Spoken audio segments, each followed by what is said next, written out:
Welcome to the Army Suicide Prevention Month virtual engagement hosted by the U.S. Army's Office of the Chief of Public Affairs. I'm Hank Manitrez. I am honored to serve as your moderator for this evening's very serious conversation on resiliency in challenging times. Tonight, we're going to hear powerful stories of resiliency and share resources for those who might be facing similar circumstances. Before we get started, I'd like to remind you about 988. In July, the nation rolled out a new 3-digit National Suicide Prevention Lifeline. Individuals in crisis can get support by dialing 988, then pressing 1. Personnel serving overseas may contact the helpline via chat by visiting the website at 988lifeline.org, clicking the chat link located at the top of the page, and requesting that a responder contact them by phone at no cost to the requester. Now let's meet our panelists for this evening. We have 4 guests joining us to share their insights and their personal experiences as they relate to resiliency and suicide prevention. First up, Coach Babe Kwasniak joins us as an Army veteran and nationally recognized basketball coach. He's a graduate of the United States Military Academy at West Point. He served with distinction as an infantry officer. Now, as a civilian aide to the Secretary of the Army in the state of Ohio, he leverages his personal experiences to bring awareness to the veteran suicide rate. Coach, I want to thank you for joining us again. It's great to have you back. Thanks for being with us. Hank, my man, great to be here. Great to be alive. Thank you. Oh, thank you, Coach. Next, we have Mrs. Jenny Taylor, who is a mother of 7 and also a civilian aide to the Secretary of the Army in the state of Utah. Mrs. Taylor, whose story will move you as you hear this discussion, frequently speaks about the price of freedom, the value of community support, and the healing that can be found when moving forward with a conviction to find hope and happiness in spite of life's heartache and pain. Mrs. Taylor, it's also great to have you back. We are so wonderfully pleased that you are here with us tonight. Great to be here, and I'm really grateful these important conversations are being had. Absolutely. Next is Sergeant Major Thomas Campbell, who by day is the Sergeant Major of Operations Plans and Training at the Center for Initial Military Training, and by night is an accomplished stand-up comedian. His unique storytelling ability has made him a great comic, but more importantly, it's made him a great speaker on the hardships that many soldiers face, like suicide, traumatic brain injuries, PTSD, and help-seeking behavior. Sergeant Major, I want to thank you for taking some time to chat with us. I heard you on Stories of Hope with General Gary Brito. I can't wait to share your story tonight. Hey, thank you so much. I'm really excited to be here and really looking forward to the conversations tonight. Thanks, Sergeant Major. Finally, we are pleased to have Ms. Carrie Schultz joining our conversation. Carrie works in the Ready and Resilient Integration and Training Division at the Headquarters Department of the Army Resilience Directorate. She serves as the supervisor and technical advisor for the management of policies, procedures, and governance in support of suicide prevention, as well as substance abuse prevention, risk reduction, and the Employee Assistance Program. Carrie, welcome to the show. Thank you so much, Hank. It's a great pleasure to be here. Well, actually, Carrie, I'd like to start the conversation with you because you're obviously decidedly engaged in the policies and you support across a number of critical programs, including suicide prevention. Can you talk a little bit about some of the specific places or programs where soldiers and family members can get help if they're struggling with mental health? And on top of that, are there any new developments or programs that people need to be aware of? Any specific insights that you have based on your position in the Army Resiliency Directorate would be greatly appreciated. Yes. Thank you so much. And yeah, again, I'm really humbled to be here today with Babe, Jenny, and Sergeant Major Campbell, like you said, Hank, as they share their stories of hope. So just a little bit. So I have been in this position for almost 2 years, and my background is prevention and partnerships. And I wanted this job because I thought I could make a difference. Suicide prevention is a team sport. There is no silver bullet, and it requires a comprehensive approach. And so I think, as I do want to take this opportunity to share some of the approaches that we're taking, some of the programs and initiatives that we're doing, which are really aimed to help leaders build cohesive teams, really create purpose and belonging, which are critical for suicide prevention in really helping people see that they have a life worth living, and really focus on some of the areas that we're doing to strengthen the resilience of our soldiers, also our family members, our civilians, and our contractors. So really, we do see this as a whole of person and a whole of community approach in order to really get after the complex problem of suicides. So the three programs I wanted to just share initially up front, and I don't want to take too much time away from really these amazing stories, but I do want to share three things early on, and I'll be on throughout the rest of the webinar and able to answer any additional questions. But we really see building social connectedness and resilience as critical enablers for suicide prevention, getting upstream. And so we really do that through our 32 performance centers, where we have trained performance experts who are there to support leaders, family members, and soldiers build individual and unit level resilience with skills such as mindfulness, emotional intelligence, how to build confidence, goal setting, and kind of counseling workshops. So we know that when we empower people to be resilient, we can promote overall well-being. The second thing we're doing is we're really expanding and innovating how we deliver. I know I hope this doesn't come off, but our suicide prevention training. So I know training can get a bad rap sometimes, and we really want to make sure that we deliver the knowledge and the skills to help people identify the warning signs, enable them to know where the resources are. Like you said, 988, what are the local resources? What are the risk factors? Really help them challenge the stigma for seeking help, how to engage in difficult conversations.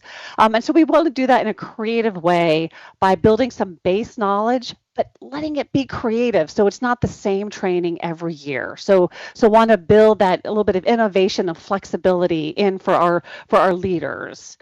And then lastly, we want to enhance how we're utilizing our non-clinical resources. So really looking at our community programs both on and off the installation so that we can not only get upstream, but also help identify those that may be at some risk and could use some general counseling so that we can really save and really optimize access to our behavioral health professionals for those that need that specialized care.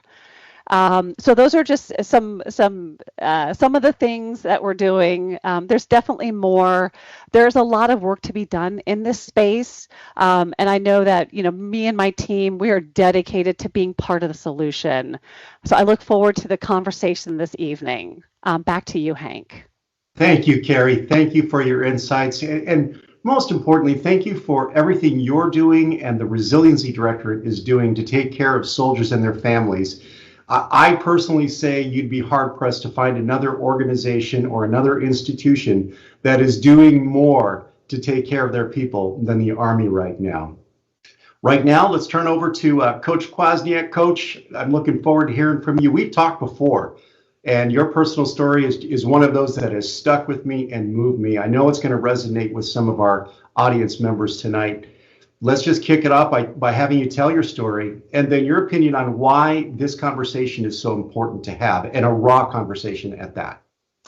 Yes, sir. Thanks, Hank. So about a week ago, I received a text from a soldier who was thanking me. He said, "Sir, this is my Alive Day." And as we know in the military, the day you were born is your birthday, and the day that our soldiers call our Alive Day is normally the time where they could have died in combat. Only this young man tried to take his own life that day. He contacted me just through a mutual friend, And it was pretty emotional, right? It made me feel pretty good. He said in the years since he's been alive, I hate to use the word save, but he's been able to help 4 or 5 other soldiers, I think. And I mean, just awesome, right? My Alive Day was in November of 2015.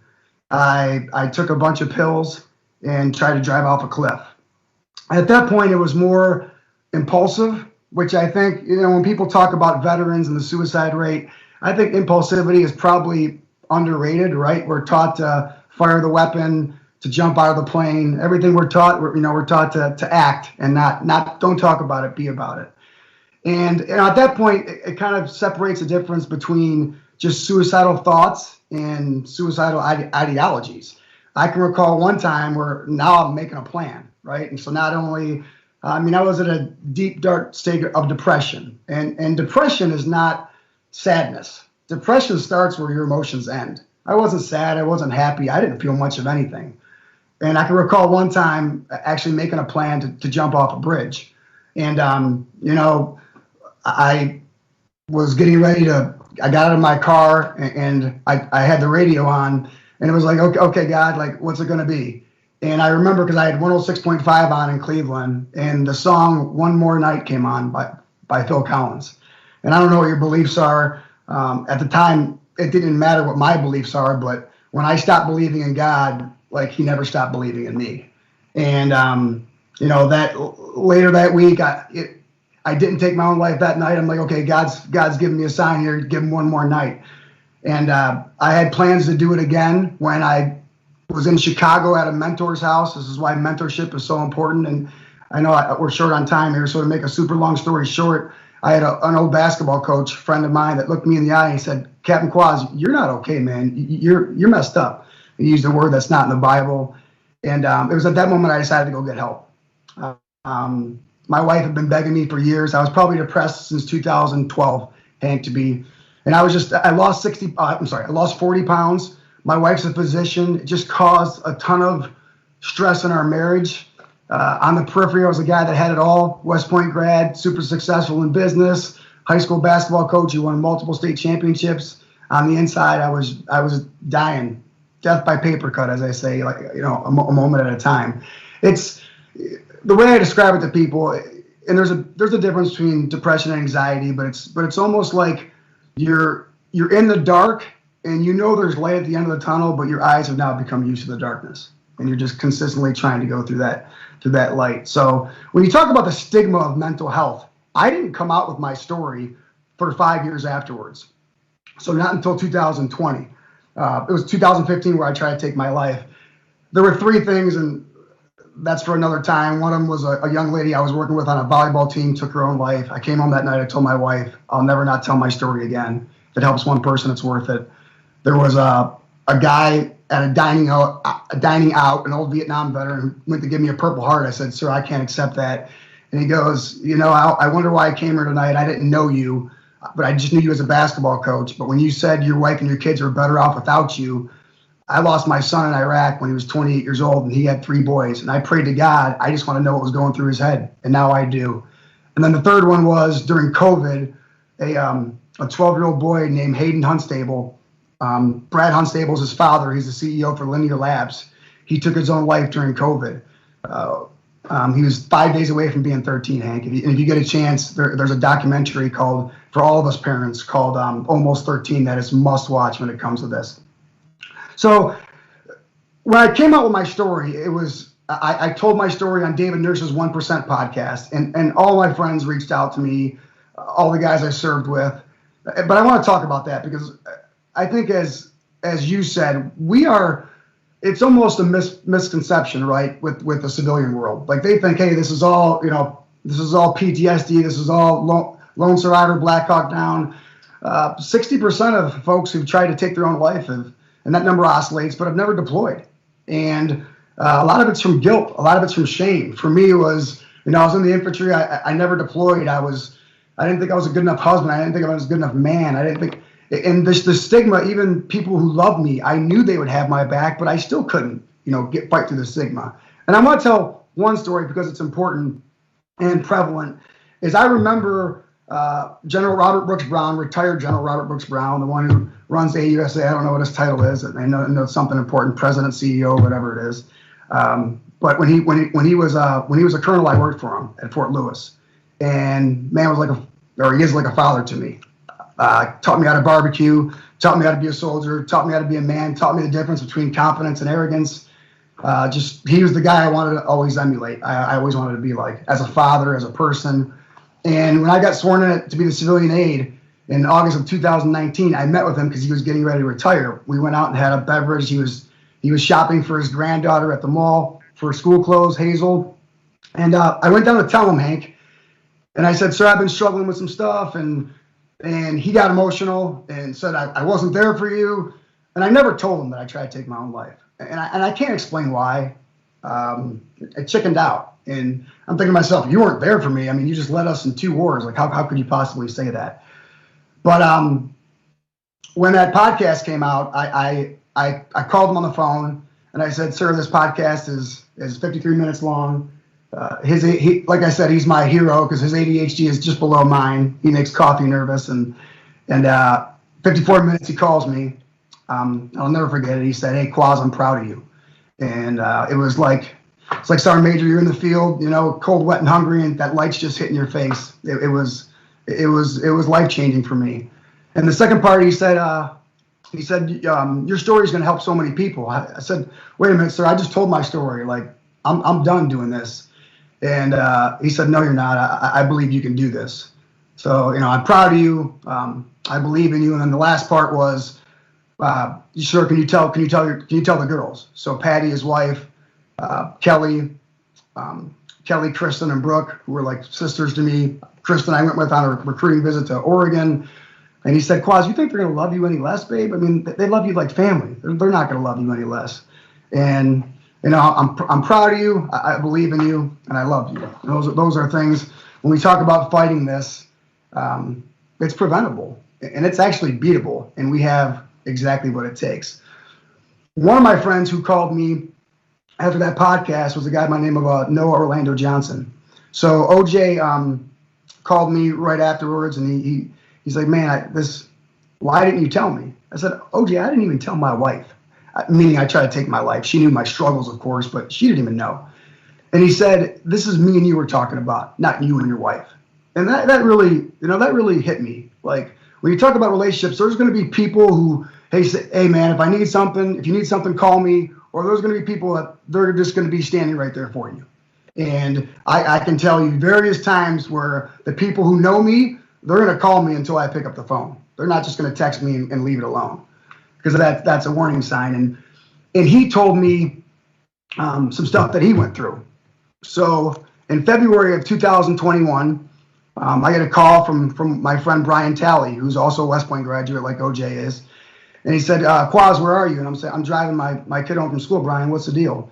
And the week before, we just helped somebody. That was during the Super Bowl week, and we just helped a soldier. So I was feeling pretty good about myself. When I get these calls, Hank, I normally know what they're about. And he said, Quas, you need to pull over. I said, Brian, what is it? He said OJ shot his wife, and he killed himself. Oh. And That's painful. I remember my at the time he was 9 years old. My son in the 4th grade at the time, and I got out of the side of the road, started throwing up. Got home. My wife went to West Point as well. They had a great relationship. She got home. She's hugging me out of practice. Sit down. She's like, no, I'm not sitting down. Please sit down. Told her she almost passed out on her feet. A year later, I actually hooked up with his wife Jennifer. She came to my house for an event that I was having. She made it. She was she's had many plastic surgeries. I mean, he shot her several times. And Jennifer, thank you for letting me tell this story. I love you so much. To Chris, Landry, Jacqueline, if you're listening, I love y'all. And she wants to help people, with this story. And that day, her and I had a moment. I mean, I was just, had to tell her that I know it wasn't my fault, just like it wasn't her fault. But I was sorry. And she said, "Babe, you don't know this, but there was another moment where he tried to kill himself." And I said, "Yes, Jenna, yes, I did."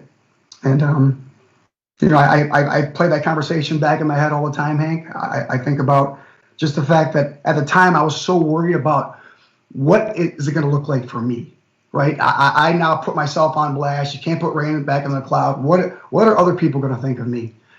And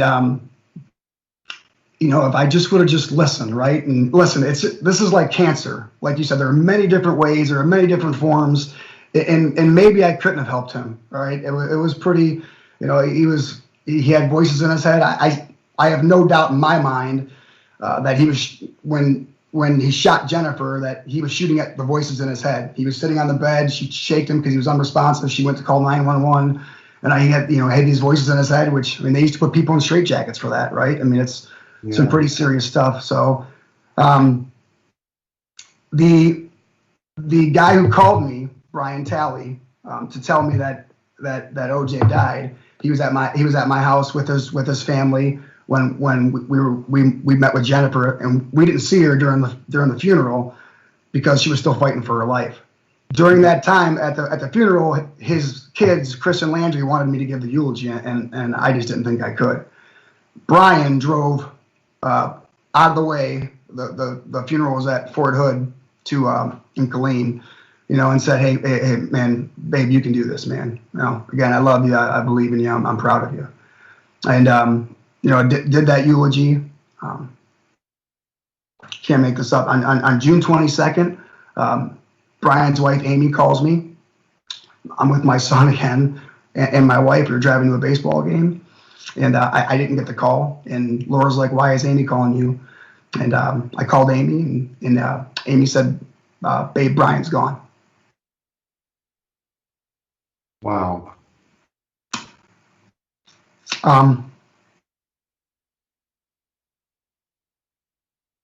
The last text I got from him was he said, "Kwas, pray for me. My anxiety's back.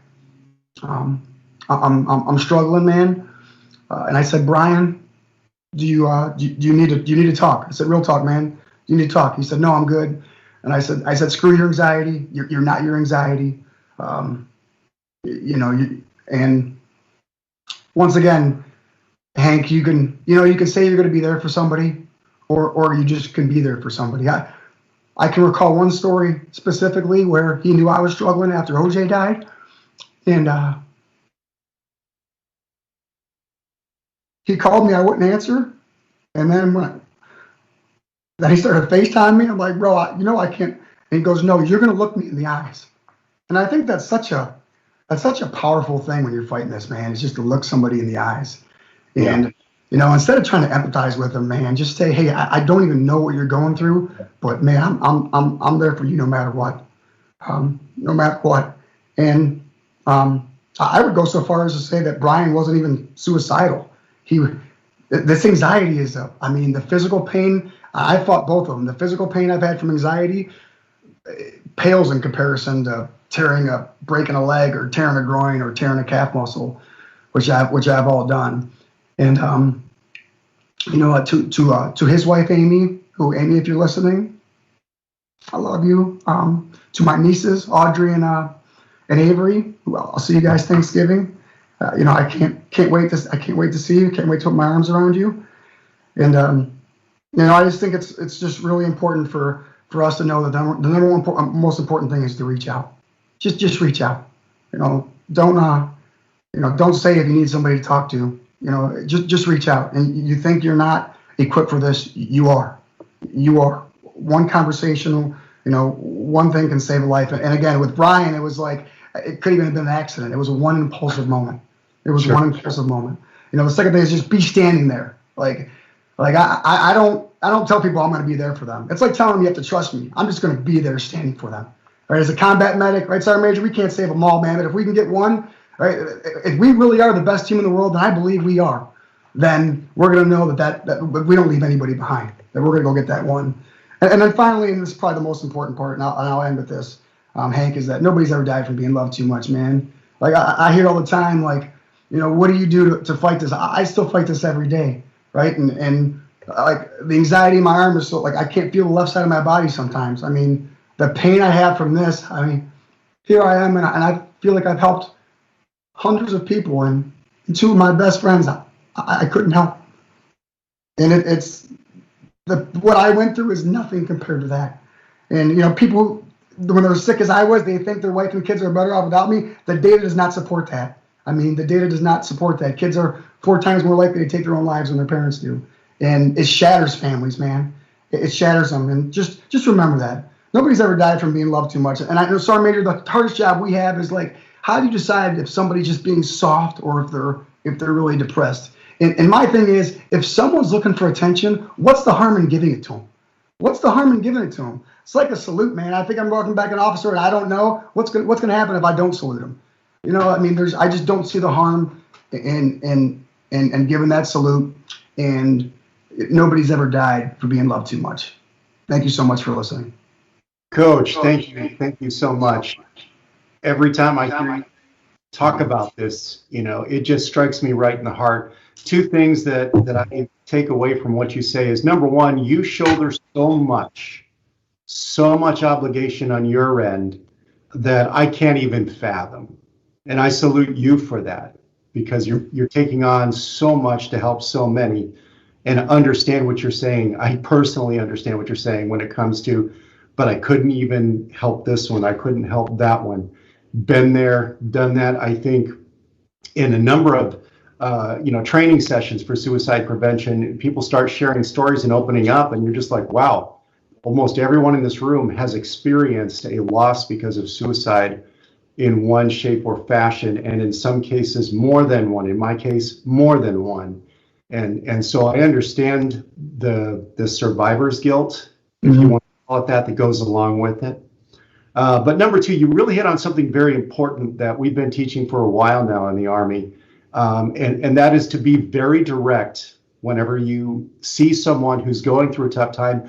Directly ask the tough question. Do you think you're going to hurt yourself? Are you planning to hurt yourself? And for a lot of people, that's very counterintuitive, because you want to be gentle about this situation. You want to be sympathetic and empathetic. You can't, because you don't know what they're going through.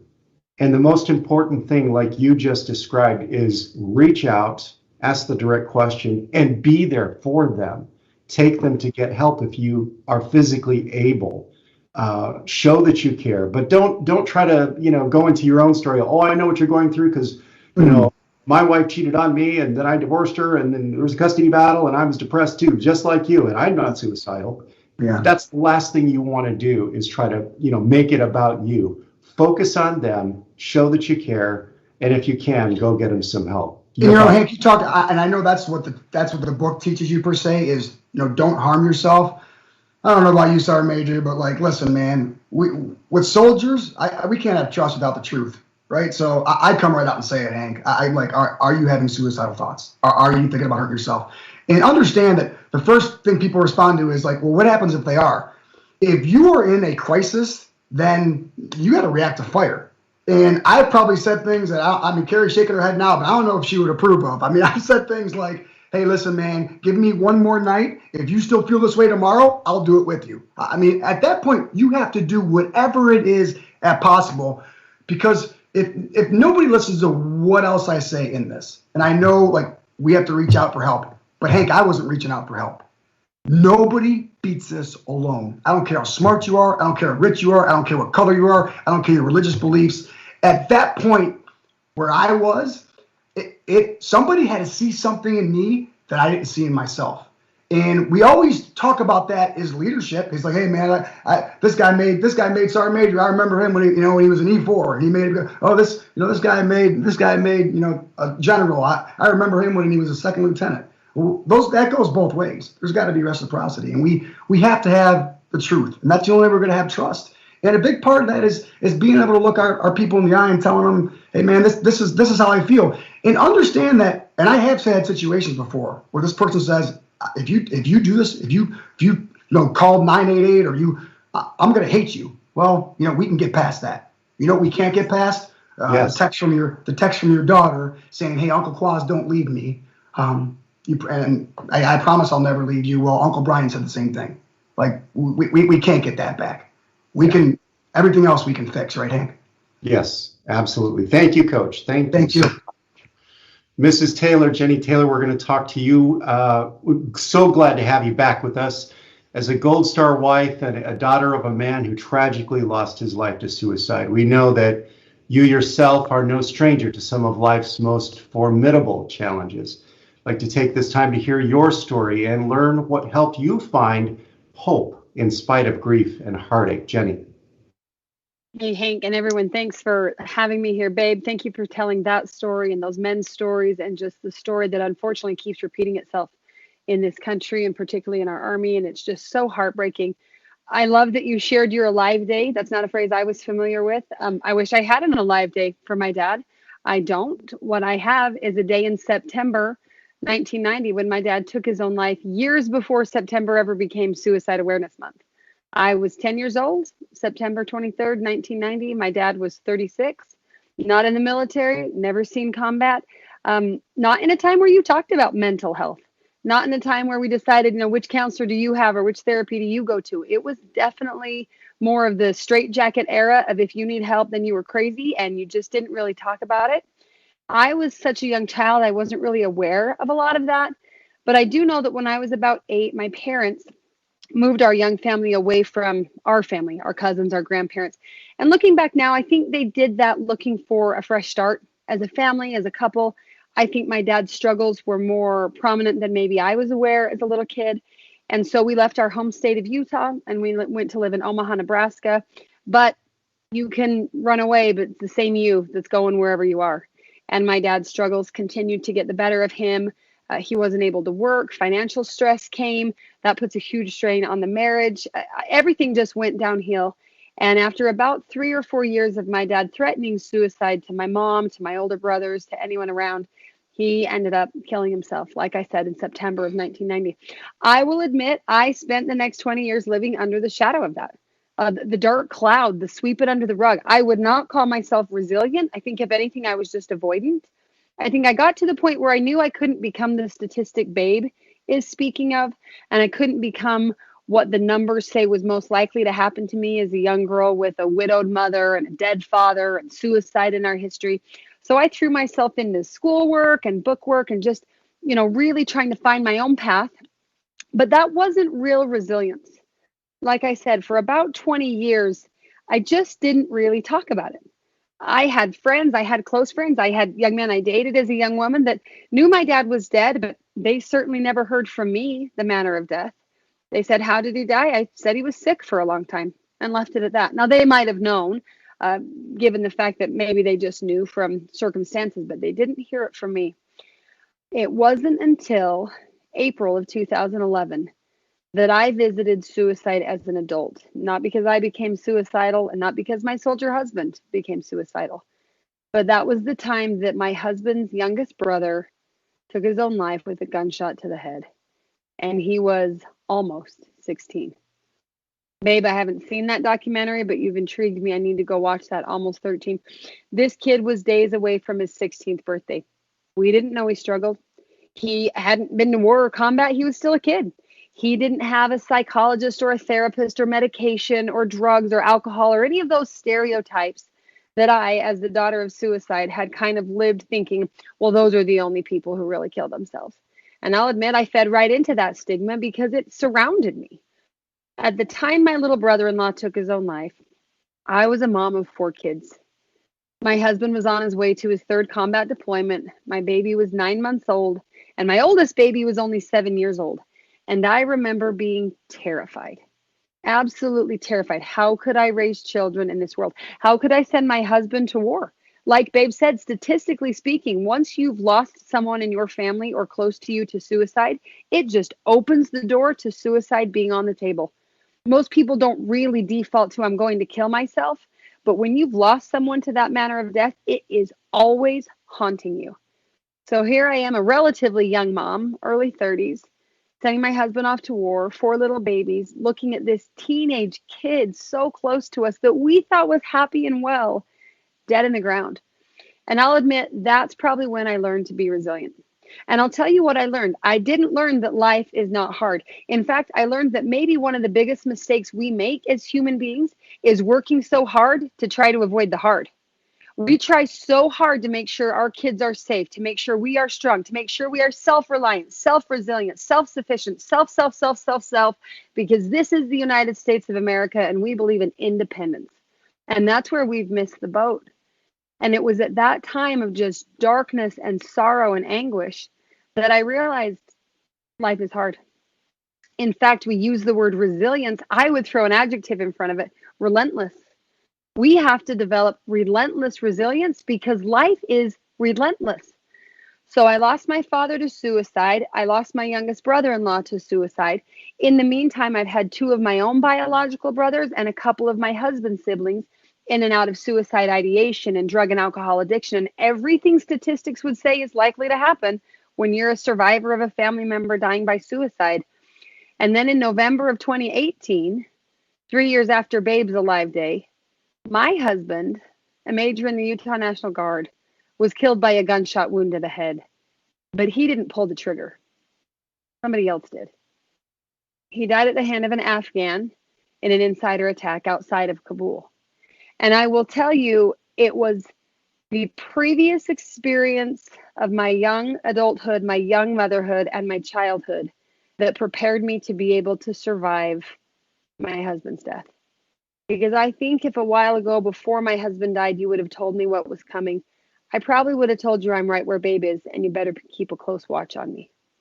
But something happened the day my husband died when I realized I can't stop trying to avoid the hard. I can't stop trying to prevent the hard in my kids' lives. There is nothing worse, and Babe, you know this, there is nothing worse than comforting a child who's buried a parent. There is nothing worse than that phone call or those tears in the middle of the night. Or my daughter who comes home from a Sunday school class saying, we talked about prayer to God today, and I prayed every day that my dad would be safe, and he's dead. There's nothing worse as a parent than that helpless, hopeless feeling. But I'll tell you, we got to stop trying so hard to make life not hard. And I've come up with a few things that have kept me on my feet. I'm not going to say we're doing it perfectly. I got 7 kids. I promise we don't do anything perfectly ever. My brothers are in their 40s. They still struggle with my dad's death. I'm not going to lie. Every September, I get really nostalgic. It's quite coincidental that the entire country now celebrates Suicide Awareness Month, the month my dad died when I was a 10-year-old kid. I mean, 10 years old, you guys, that was the day of the Persian Gulf War, generations ago in terms of where our military is. But so the couple of tips I want to share tonight and just kind of throw this out there. You asked, how have I found hope? Well, one of the things is just learning. I got to know how to fall. And you can say, I got to know how to fail. I got to know how to do the hard thing. My oldest daughter is a circus artist, and she climbs aerial silks where she climbs up tall on the ropes and then does all these tricks and drops. We love to go watch the trapeze artists in the circus. Last Christmas, we were watching a trapeze show, and I just watched with horror as a mother going, oh my gosh, they're all going to fall. And they do these 1 flip at first, then 2 flips, then 3, 4, 5, and they're just getting more elaborate in the death-defying tricks they're doing. And I found myself thinking, how do they learn to do that? And then I had a really big epiphany in that moment. Think about what the first trick they must learn. What's the first lesson you learn as a trapeze star? I guarantee to you the first thing they learn is how to fall.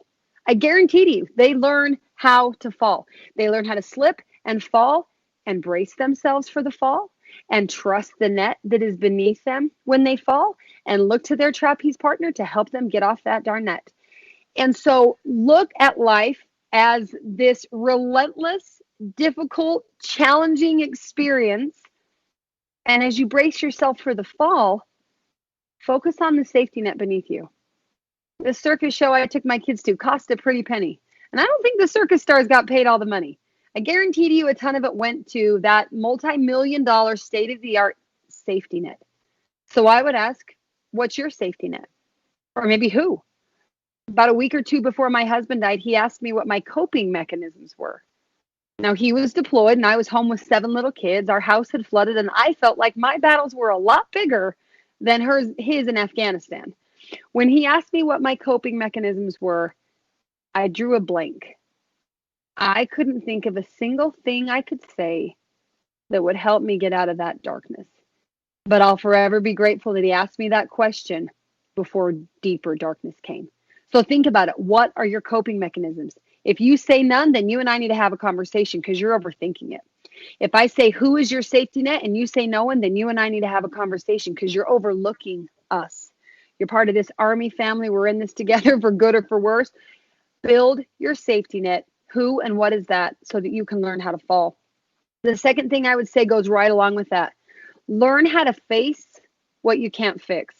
Oh my goodness, are we good at trying to fix everything? We want to fix it all. Army, we're fixing it. We're fixing problems around the world. Stop trying to fix it. Focus on facing it. There's a lot in life you can't fix for yourself, for your kid, for your battle buddy, for your friend, but you can help him face it one day at a time, even if it's one fall at a time. The third thing I want to share is trust the puzzle pieces of your life. I don't know about you, but I love a good jigsaw puzzle. Billions of pieces, tiny intricate cuts, all the colors of the leaves or the scenic sunset that look exactly the same. And if you've ever done a really difficult puzzle, you know you've gotten to the point where you are convinced that piece does not belong in that box. How many of us feel like that sometimes in life? When those two soldiers knocked on my door on a Saturday morning in full dress uniform, you better believe I was pretty sure that puzzle piece wasn't mine. Wrong door, wrong guy, wrong family. But just like when you're doing a difficult puzzle, you can't try to throw away the piece if it fits in the puzzle. You probably just need to set it aside for a time. If you're working on a lot of pieces and one doesn't fit, set it aside. Walk away if you have to. Keep working one piece at a time. Eventually, even the most difficult puzzle takes every single piece in the box. I believe that's how our lives are. I believe in a God that helps me have every piece in my life fit, even retroactively. You can call it God, karma, the universe, whatever it is for you. Every incident in our lives can have purpose and meaning, and every piece of the puzzle can fit. Maybe not right now, but hold off because it's part of the puzzle. And then the last thing, I was really intrigued when I heard news reports of President Biden speaking about the soul of our nation. And of course, talk radio all over America was chiming in as to what he should say or what he did say or what would you say. And I would say one thing if you asked me about the soul of this nation. I would say make sure you remember we have a collective soul. Like Babe said, like Carrie said, Hank, like you said, nobody beats this alone. And I don't just mean suicide, I mean life. You cannot be relentless in your resilience on your own. Yes, be self-reliant. Yes, be self-dependent. Yes, be self-everything that America loves to be. As long as you remember, all of ourselves are one collective self. The soul of our nation is a collective soul. We need each other. We can help each other. You can be my safety net and I can be yours. And when I know that net is there, not only am I not afraid to fall, I'm actually statistically speaking less likely to fall. Because the time you wobble the most on the tightrope is the time you're the most uncertain about walking across it. If you know you could fall, and still be okay, you're actually going to walk with more confidence and more strength and more surety. So that would be my tip to people. Keep your alive day. Let every day be your alive day. Live life to the fullest. Live life together. And remember that as the Army, whether you like it or not, we're one big family. And there's millions of us. So if you ever feel alone, give me a call because I promise you are not in this alone. Thanks, Hank. Absolutely agree with everything you just said. I've said it many times as I produce, commercials and things like that for Suicide Prevention Month. You don't have to suffer in silence. You're not alone. There's always someone out there who's ready, willing, and able to help you. Another thing you said that really resonated with me, and it just brought me back to 2006 when I was going through a rough time. You said, for all intents and purposes, you said, nothing's going to hit you as hard as life. Period.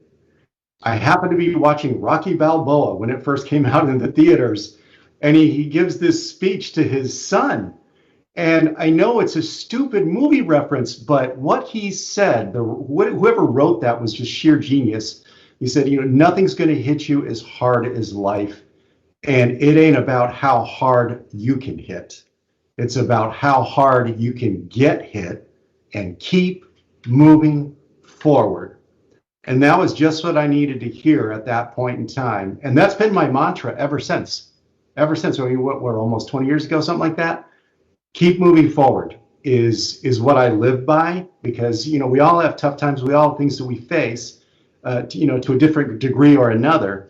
But for me, it's keep moving forward. And when I have friends that I know are reaching out to me indirectly, and I directly engage them, I say, look, no matter what else is going on, you take it one step at a time, one round at a time, but you do keep moving forward. That's just been my thing. But Jenny, I got to tell you, you know, I shiver every time I hear your story. When we talked last time and you shared it back then, God bless you for having gone through so much and for having found the strength to help others through their tough situations. So again, can't thank you enough for being with us tonight. Now we turn to Sergeant Major Campbell. Looking forward to hearing your perspective, not just as an active duty soldier, but a senior ranking leader. Now, I was lucky enough to be the executive producer on the podcast you did with the new TRADOC commander, General Gary Brito, podcast that's on the Army YouTube channel called Stories of Hope. And Sergeant Major, I am so humbled and grateful that you are here after knowing your story, that you're here to tell it again. So please take it away. Hey, thank you so much. You know, my story is very similar to Coach's. And as he was talking, I got a little emotional, and I thought I'd be good. Now I'm getting a little emotional, and I'm fixing to talk about my story. That's okay, Sergeant Major. You brought me to tears the first time I heard this, so no shame here. We cry, we cry. Right. No deal. And, you know, my story started when I had redeployed and I was on my way to the Sergeant Major Academy. And when I got to Sergeant Major Academy, I was by myself and I wasn't in charge of nobody. Nobody was in charge of me. I wasn't redeploying and getting ready for the next deployment. I've been doing back-to-back deployments up to this point. And what I didn't know is I had issues going on, but they were suppressed because of the tempo that I had been going. And now that I'm by myself and alone, that's when they say the idle hands are the devil hands. Oh, if it ain't. And what happened was, but there's some others, and I'll share with you what was going on. I just found out a 20-year marriage went down the drink. I also find out that I have an estranged relationship with my kids. We have a great relationship now, but at the time, a estranged relationship with my kids. I had a perfect credit that went down the drink. I went from an 800 credit score, because I never paid a late bill in my life, to a 350. Which I was just talking about that this morning. I just prided myself. I just paid off another debt, and I'm back at the 790. I'm almost back to 800 after this. But I also had survivor guilt, and I didn't even know what that was until I went through my ordeal. I was having these migraine headaches. I didn't know what was causing them. I couldn't talk good. I forget words when I was talking. I got to where I didn't like talking in front of people. But I also turned bitter, and I hated people. I didn't want to be around people. I hated myself. I hated God. And I hated everybody else. And I burnt a lot of bridges during this time. A lot of friendships. Some of those friendships I've never been able to mend. And I'd also started self-medicating on top of everything else. And as I always tell people, I found out that nothing good comes out of a bottle, except for nitrous, and that's if you put it in your race car. Don't huff it. But I was not going to get help because of all the stigmas I grew up with in the Army. Because if you went and got mental help, that meant something was wrong with you, and you got ostracized. You got pulled out of your platoon. You got put in a headquarters platoon. Nobody talked to you. And I was really more afraid of what perceptions would be of me if I was going to get help. And I didn't. And so one day we're in class in Sergeant Major Academy, and I had an episode and exploded and told everybody where to go, and it was nowhere nice. And I went home and I started self-medicating. And I was actually suicidal before I knew I was suicidal. And what I mean by that is I did not care if I lived or died. And I did some stupid stuff. And I didn't care for my health, and neither did I care for yours. And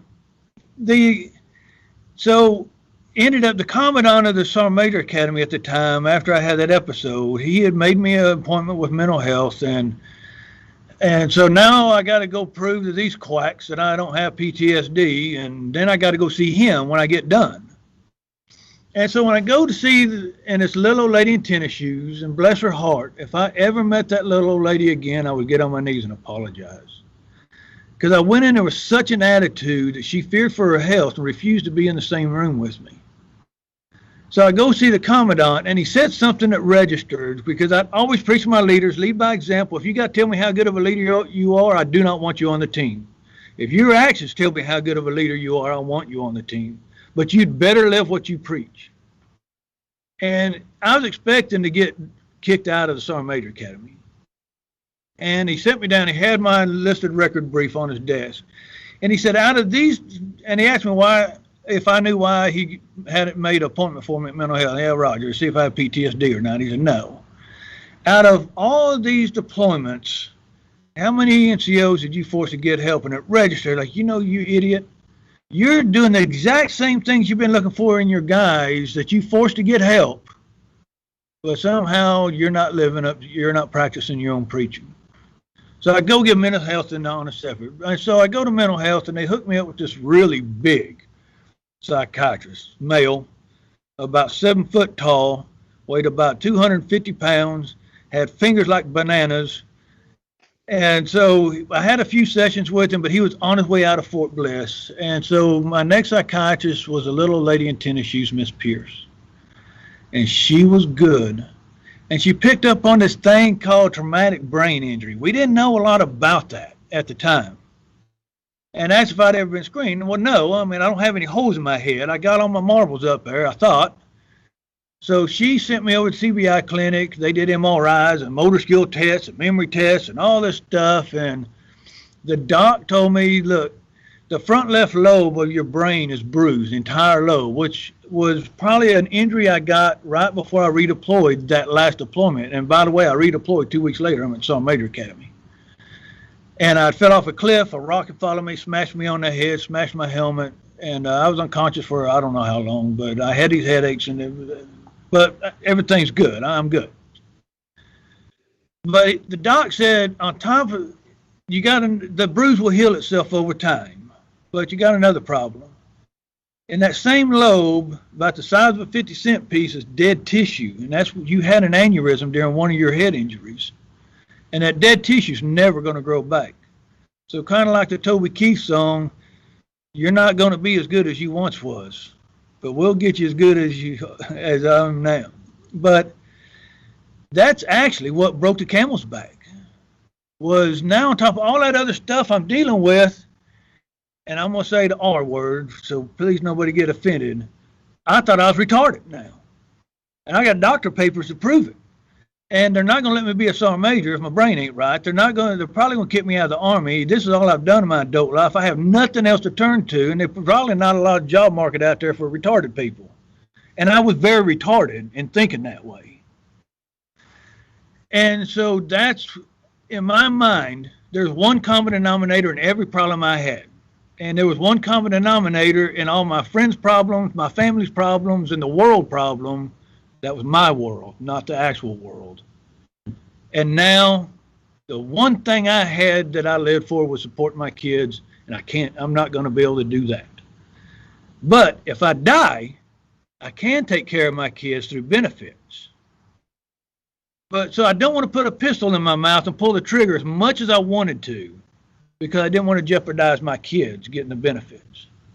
And so I decided to stage an accident on my motorcycle, and Trans Mountain Road that comes down out of the mountains into East El Paso has a perfect place for it, where the road makes a sharp curve to the left. There's these picnic tables, rock walls, and as you're coming down, you're facing one of those walls, and you can drive straight. If you don't turn, you're going to hit that wall.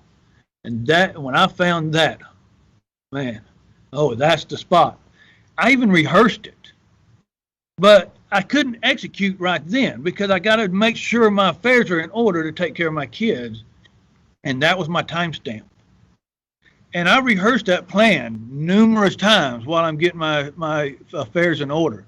I'd drive to the top and I'd race that motorcycle down that mountain, and I'd slow down right before I got to the curve. And I rehearsed, I can't tell you how many times I rehearsed it, knowing on this day, all my pain and everybody's problem is going to go away. So the day of execution, I go up to the top of the mountain like I'd rehearsed, and I'm screaming down the mountain. Well, by the time I made it to the top, turned around and come back down, somebody parked a stupid car between the curve and that wall. And with my luck, I'm gonna hit the car. I'm going to get ejected over the side of the mountain, probably break my neck, and then I'm going to be a paraplegic, and I won't be able to off myself if I wanted to, and I'll probably eat through a straw and poop in a diaper the rest of my life. Somehow I got that motorcycle under control, went sideways around the curve, both tires smoking. The people in the car look at me like I was an idiot, which I was.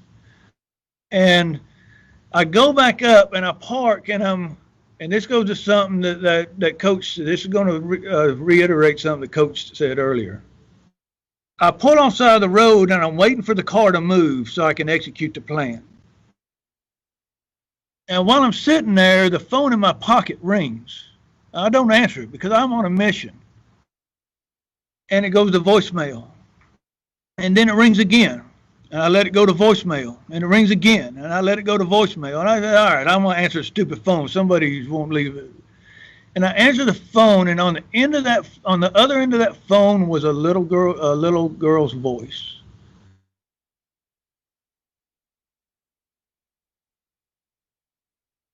And she talked to me off the mountain that day. Now that little girl would later become my wife. We weren't married at the time. And what this showed, what Coach said, is you can call that intervention, intuition, whatever you want to call it. I think there was both. I think God intervened by wanting the people to park the car and look out. You could see Juarez from that point. Then the intuition was Teresa just had a feeling that she needed to call and check on me. And I didn't answer the phone. And she called back. And I asked her later, how many times would you have called? And she said, I was getting in the car when you answered the phone, and I was going to keep calling until I found you or you answered the phone. And the lesson I took from that, right now, if you start weighing on my mind, I'm going to call. Because you do not know what's on the other end of that phone. And sometimes just a simple hello makes a huge difference. Because I told a story, I did a TRADOC leader professional development session to all the senior leaders in TRADOC, and a lot of the FORCECOM senior leaders dialed in. General Garrett was one of my brigade commanders. When he found out about it, he had his senior leaders dial in.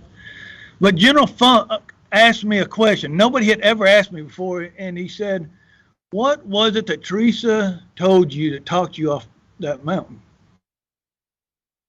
And I said, sir, nobody's ever asked me that, and I don't know. I cannot remember that conversation. I remember her calling me, but I was distraught. Right now, I cannot tell you what she said to me. And so when I got home, I talked to her about it. And she said, I don't think it's what I said. I think it's the fact that I said something. Because at that point, I genuinely thought no one cared. I genuinely thought everybody would be happier if I was out of the equation. And that, it registers so hard with me.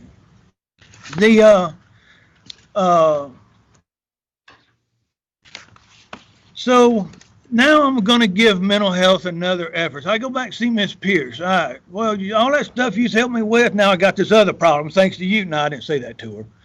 But now I've got the TBI thing going on. And so the TBI clinic, it gave me some medicines and stuff, try to put me in my REM sleep, if I don't take my medicine, you'll know, because I'll bounce around like a freaking idiot. And another pill to help with my headaches, another pill if I have a headache coming on, and it's like the best Tylenol you'll ever take. I call it my magic pill. And, but I'm not taking pills. I'm not going to get medicated. I took a couple, they made me feel funny. I started drooling, not really drooling on myself, but I felt kind of loopy and stuff. I ain't doing it. And so Miss Pierce, she told me, look, if you don't take your medicine, I'm not talking to you because it's pointless. And she said, in fact, don't even make another appointment unless you start following what we're telling you. So at this point, I know I can't, I've already tried to float this ship and it sunk. I need her. So I take my stupid medicine. And what I found out was over time, my body got not even a month, my body got used to it and I felt fine when I took it. But now when I don't take it, you'll know it because I'll get cranky and bounce around like an idiot. But so then we start working through that. But here's how far off the deep end I was, is I was sent to the intense inpatient treatment. And there's a facility in El Paso that nobody knows about, unless the only reason you drive back there is if you were going there. And it's up against a mountain, down the road from the hospital towards the mountain. And I got dropped off about 50 feet from the door, and it felt like I walked 5 miles to get to that door. And that's the heaviest door I've ever opened in my life. And I would tell you, out of all the deployments and firefights and close calls with death and everything, walking in that door is the hardest thing I've ever done in my life. Knowing that they're going to take everything but my toothbrush, and I'm not walking out of there till they're done with me, and I don't know what I'm going to be like when I walk, if I ever walk out of there. But I tell you, that's the best thing I could have ever done for myself. So, just like Coach said, this happened. I did not breathe a word to nobody. I did not want anybody to know I got to that point. And Teresa kept talking to me about talking about it. And I said, no, I'm not going to. No, because it's going to limit what I can do in the Army. I'm just starting out my career as a sergeant major. Nobody's going to know about this. And so, I don't know. It was probably about 4 or 5 years after that incident. And I shared the story with a fishing buddy of mine, Cliff Bowman, who was in the Pentagon when he got attacked. And he has a really unique story, and he talks about it publicly. And he had talked me into sharing a story. So I ended up, there's a unit there on Fort Eustis that I shared it with. And this is the first time I told my story to a crowd of people. And when I walked out, a lieutenant followed me outside. And he saw me, can I talk to you? I said, well, yes, sir. You must, what's up? And he said, Sergeant Major, this is on a Friday. I did the LPD with him. He said, Sergeant Major, I was not coming to work Monday. Saturday was my day that I was going to end everything. And when they told me we were doing suicide training, I was expecting the chaplain to come in, the death by PowerPoint. He said, and I really didn't have a presentation. I just talked. I just sat there in front of him and just talked. But he said, Sergeant Major, I need help. I got to get help. But I don't know where to go or how to do it. And I said, sir, I got you. In fact, I put him in the truck and I drove him. But what hit me was, wow. The first time I told my story and I saved a freaking life. And so that started what I'm doing now in trying to share the story. And I would tell you that, and I said this in that TRADOC LPD, I guarantee you there's senior leaders out here listening to me talk right now that experience the exact same thing, that has never told a story. How many leaders get in civilian clothes before they go to mental health appointments because they don't want subordinates to see them? Or they make a deal to come in the back door? Or they even go off post, their installation, to get help? If we want to flatten the stigmas, leaders got to talk. And I've always made it a point. In fact, so I'm down at Fort Jackson right now. We just did the Drill Sergeant of the Year competition. We just finished it up. That's why I was late getting on the computer. But Friday before I left Fort Eustis to drive down there, I had a mental health appointment. I went home and got in uniform to go to my mental health appointment, to sit in the waiting room with the soldiers so they see Sergeant Major is getting help just like me. If it's good, if it's okay for him, it should be okay for me. So, I mean, I don't want to take up a whole lot of time with this, but I would tell you that, or the other thing I'll say is, I think over time we've always talked about signs of suicide. What are the signs of suicide? Look for the signs. And I've dealt with so many suicides, unfortunately, directly dealt with them. And I've sat on a tremendous amount of suicide review boards as we try to put the pieces of the puzzle together. And there's two things that I've learned, mine included. Once there's a plan, the signs go away. When I had my plan finalized, there was a sense of relief that I cannot explain to you.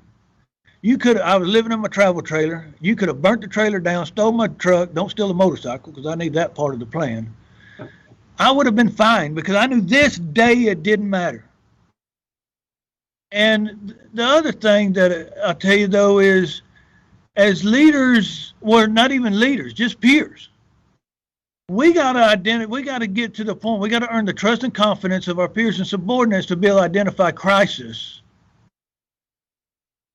and get ahead of it before we get to the point of ideation on it. And just as Coach said earlier when he was talking about numbers, I will add this to it, or this to the numbers.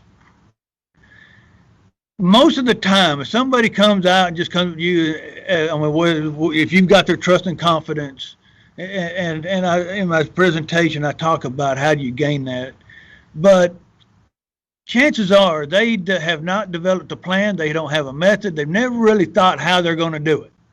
So why do we react to it? Or people ask, why do we react to it? And I tell them, they're testing the waters, just like in my case, to see if does anybody care. And if we don't react to it, we answer the mail. Yeah, nobody does care.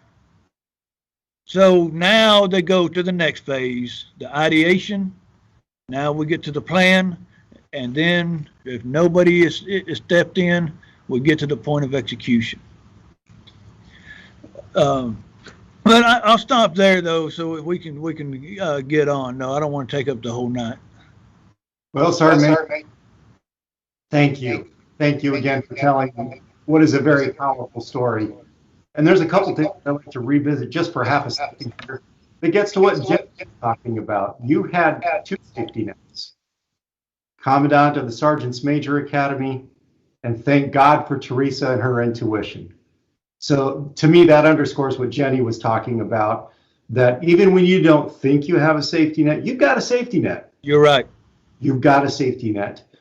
And just the fact that you have put the challenge out there to senior leaders to do the right thing and lead by example. You're right. When I was a young soldier back in the 90s, that was the time frame where, that guy's got to go to mental health. He's broke. He's a broken soldier, so we're just going to shove him off to, like you said, a headquarters company somewhere. But nowadays, with a complete 180 on how we look at mental health and how we look at support for soldiers and support for families, it is important that that young specialist or that young lieutenant sees a sergeant major, sees a colonel walking in uniform to get help, because that's the biggest signal out there that it is okay to get help. Sergeant Major. Yeah, you know, you just rung a bell that I have to talk about. You Go know, ahead. we've grown up in society and even in the Army. We've grown up and we've made mental health. We use mental health as a reaction to crisis. We got to get away from that. Mental health should be maintenance. We go and do our annual health checkups. We get our dental checkups, our ears and eyes, but we don't do our mental checkup. And when as I talk this, I use my one of my hobbies, drag racing. I love drag racing.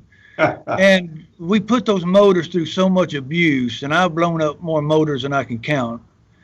And when I have a motor blow up, when I get back to the shop, I pull the motor out, I take it apart, I find out what went wrong, and then I try to put preventive measures in there so it doesn't go wrong again, rebuild the motor, put it back in the car.